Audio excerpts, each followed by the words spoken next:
Bueno, pues un momento de presión para Trump y un momento sobre todo de presión para Volodymyr Zelensky. Es la portada de Bloomberg en estos momentos. Habla de la reunión de Zelensky con miembros del Pentágono, con altos cargos del ejército de Estados Unidos, que básicamente le están diciendo a Zelensky que esto es lo que hay. Cristian, te quiero preguntar por esto. ¿En qué posición se queda Zelensky y cuánto tiene que ver estos cargos de corrupción que aparecían la semana pasada y que, bueno, están salpicando a su círculo más cercano?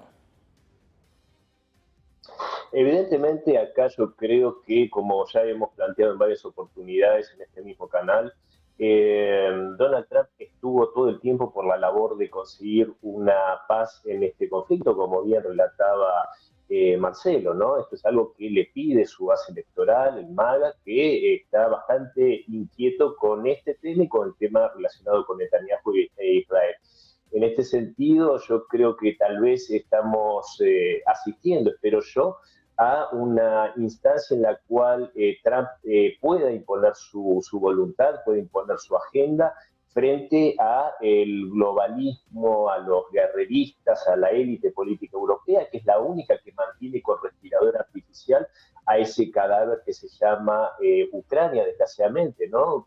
Liderado, o no sé cómo llamarlo, o regenteado por Zelensky. Yo creo que esa es la cruda realidad. Eso es a lo que se enfrenta Zelensky. Hay que ver si realmente en esta oportunidad Trump logra imponer esta voluntad.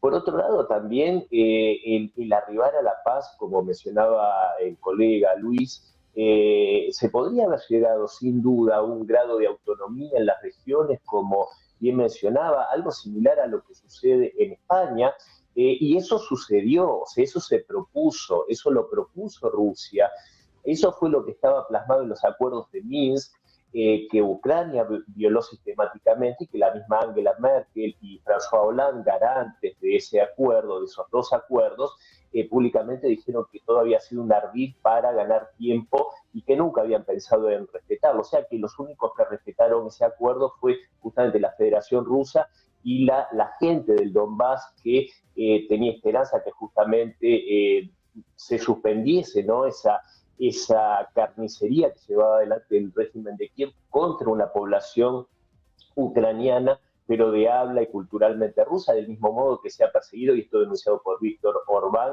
a la población étnicamente húngara. Entonces eso se hubiese logrado y se hubiese evitado este derramamiento de sangre, pero fue Kiev y fue Occidente los que no lo quisieron. Eso también figuraba en el acuerdo en Estambul de principios de 2022, el que Boris Johnson se ocupó personalmente de abortar. Y desgraciadamente yo creo que, o afortunadamente, no sé cómo calificarlo, pero este acuerdo, estos puntos, estos 28 puntos, que espero que termine aceptando Kiev y que termine aceptando Europa, finalmente hay algo que es real, y el perder tiene sus consecuencias y tiene sus costos.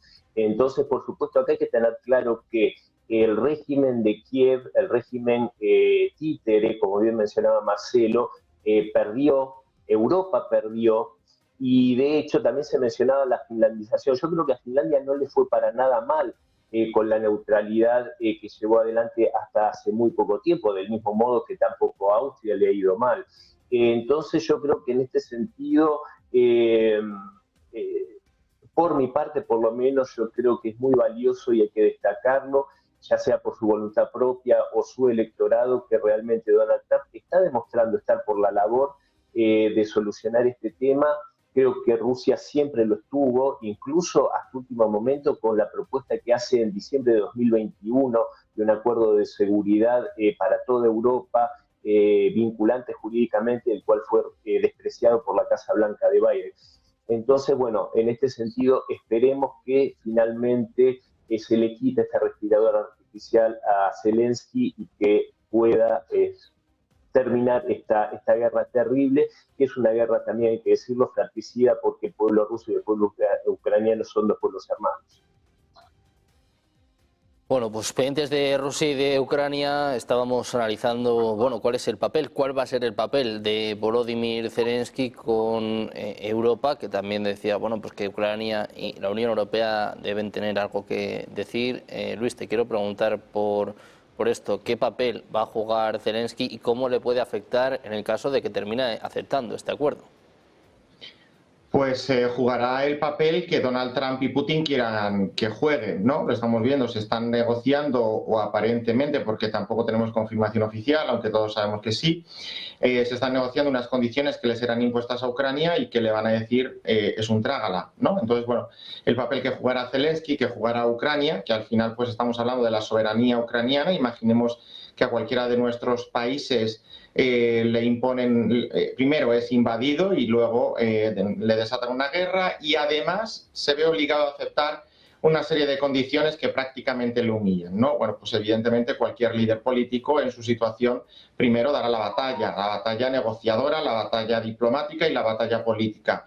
Y posteriormente, más allá de que estos dos personajes le dejen tener algún rol de influencia, pues si no queda más remedio, evidentemente la posición interna queda sumamente tocada, porque Zelensky ha insistido una y otra vez que él no aceptaría o que no renunciaría a ni siquiera un centímetro cuadrado de tierra ucraniana, ¿no?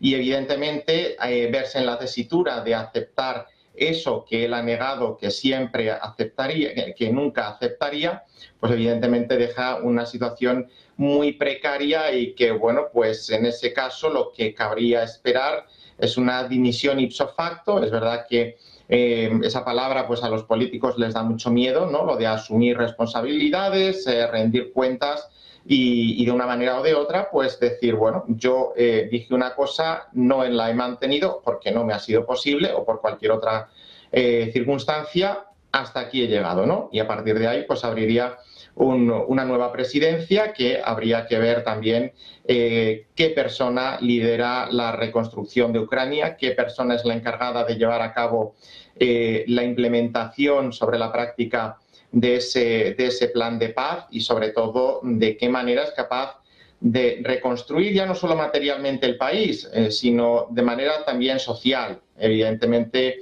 la guerra hace estragos, pero es que en el caso de Ucrania más o menos ha habido una pérdida de población según cifras oficiales. Luego siempre nos queda la vía de los controles no oficiales, ¿no?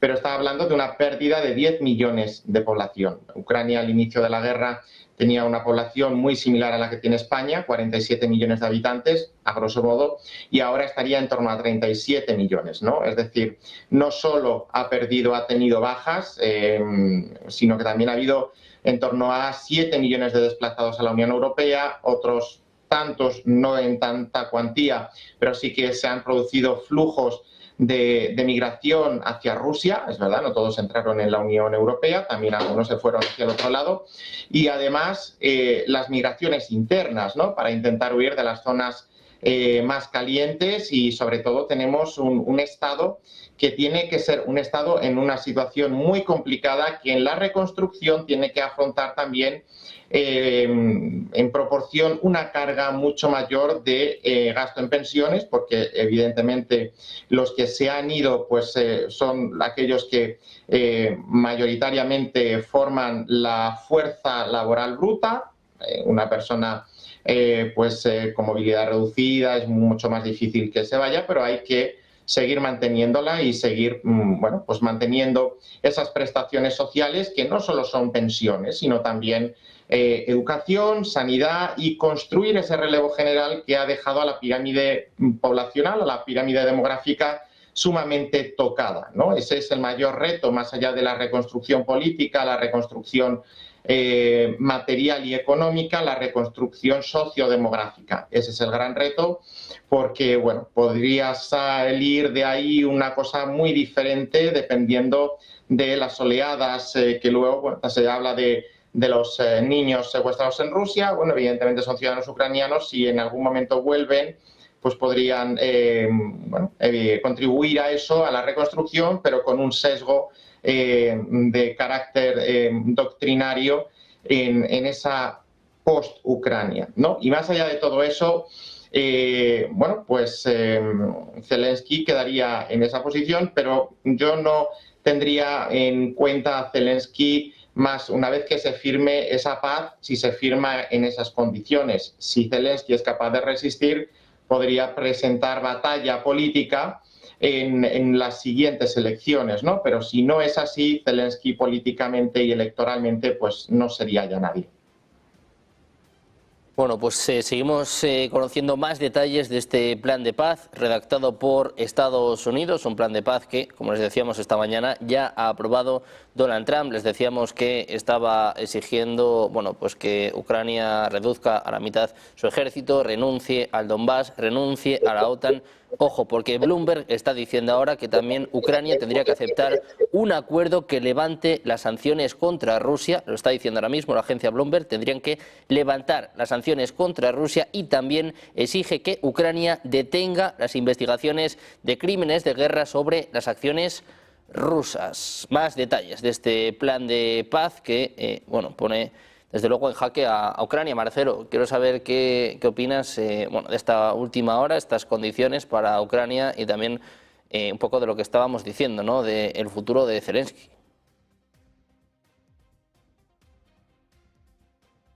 Rusia va a hacer la devolución de los 300.000 millones de dólares confiscados, ¿no? Yo creo que lo que estamos viendo ahora es la eclosión de algo que ya se sabía, pero que hasta ahora por cuestiones políticas se estaba tapando, podríamos decir, ¿no? Ucrania es uno de los estados más corruptos. Los índices básicamente de corrupción los encabezaba todos. Recordemos que cuando se inició el conflicto, muchas de las armas que enviaban a Occidente aparecían en mercados negros de terceros países. Entre ellos se las ha visto en Kosovo, equipamiento militar que los propios ucranianos vendían, inclusive han vendido equipamiento militar a los rusos, a sus propios enemigos. O sea, esto es algo inherente, parecería, al propio régimen ucraniano. Lo que está viendo ahora es que, bueno, quienes lo han entronizado a Zelensky, le han dado carta blanca para hacer toda esta locura, ahora han decidido bajarle el pulgar por otros motivos. Como sucede también cuando se pierde una guerra, alguien lo debe pagar, siempre el chivo expiatorio iba a ser Zelensky, esto no cabía duda, y ahora, bueno, casualmente aparece la NABU, la agencia de corrupción financiada por precisamente Estados Unidos, que es la que se encarga de investigar, en teoría, qué es lo que pasa con el dinero y las armas y las ayudas que llegan a Ucrania, y que básicamente nunca había hecho nada demasiado serio, más alguna denuncia aislada, ahora cobra protagonismo por un escándalo que hay con la energía nuclear en Ucrania, donde se hablaban de esquemas de corrupción del 10 al 15%.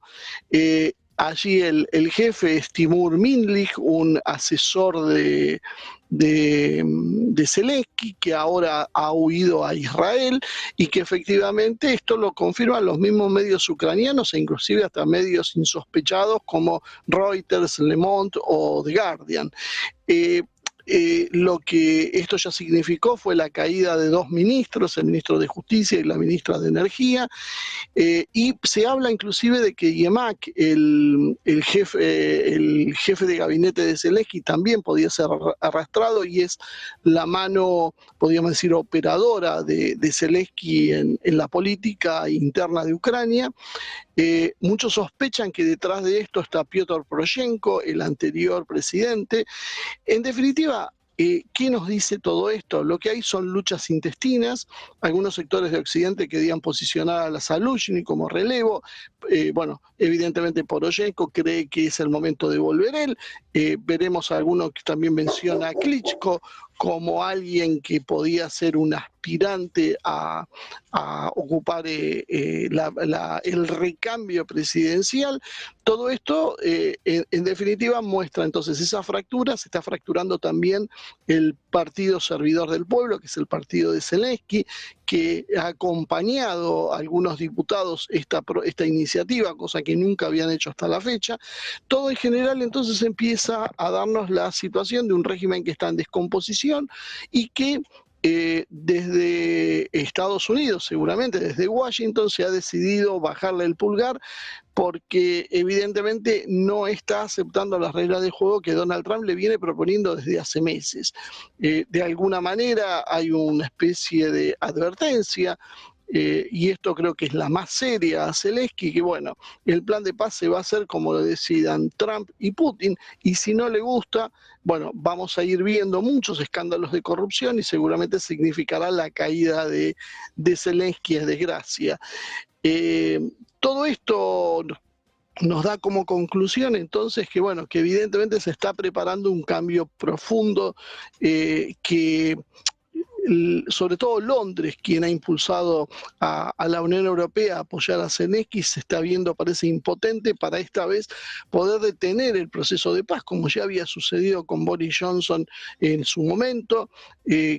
Si nosotros analizamos más o menos fríamente lo que sucede cada vez que hay un acuerdo de paz, generalmente interfiere Londres y consigue extremar las posiciones. Bueno, esta vez parecería que la decisión de Trump ha sido bastante más firme y que los acuerdos con Rusia están marcando una redefinición. Quedan muchos puntos grises por ver. No sabemos qué va a pasar con la salida al Mar Negro, si Ucrania va a seguir contando o si veremos en alguno de esos 28 puntos como Rusia también toma el control de Odessa, que es una vieja aspiración de Rusia, y sobre todo porque está latente el problema de Transnistria, que es un enclave ruso que Rusia considera siempre en peligro, un enclave prorruso para hablar con un poco más de propiedad, y que es un tema también sensible, y que la OTAN en algún momento estaba presionando sobre este enclave. Entonces creo que todavía hay muchos puntos para ir diluyendo, pero creo que esta cuestión de lo que está sucediendo internamente en Ucrania es, podríamos decir, lo que está ejemplificando que esta vez parecería que va mucho más en serio el proceso que otras veces y que se va por lo menos pausar este enfrentamiento, aunque, vuelvo a insistir con este concepto, las raíces profundas del conflicto, que es esa expansión de la OTAN sobre Rusia, todavía siguen sin resolverse.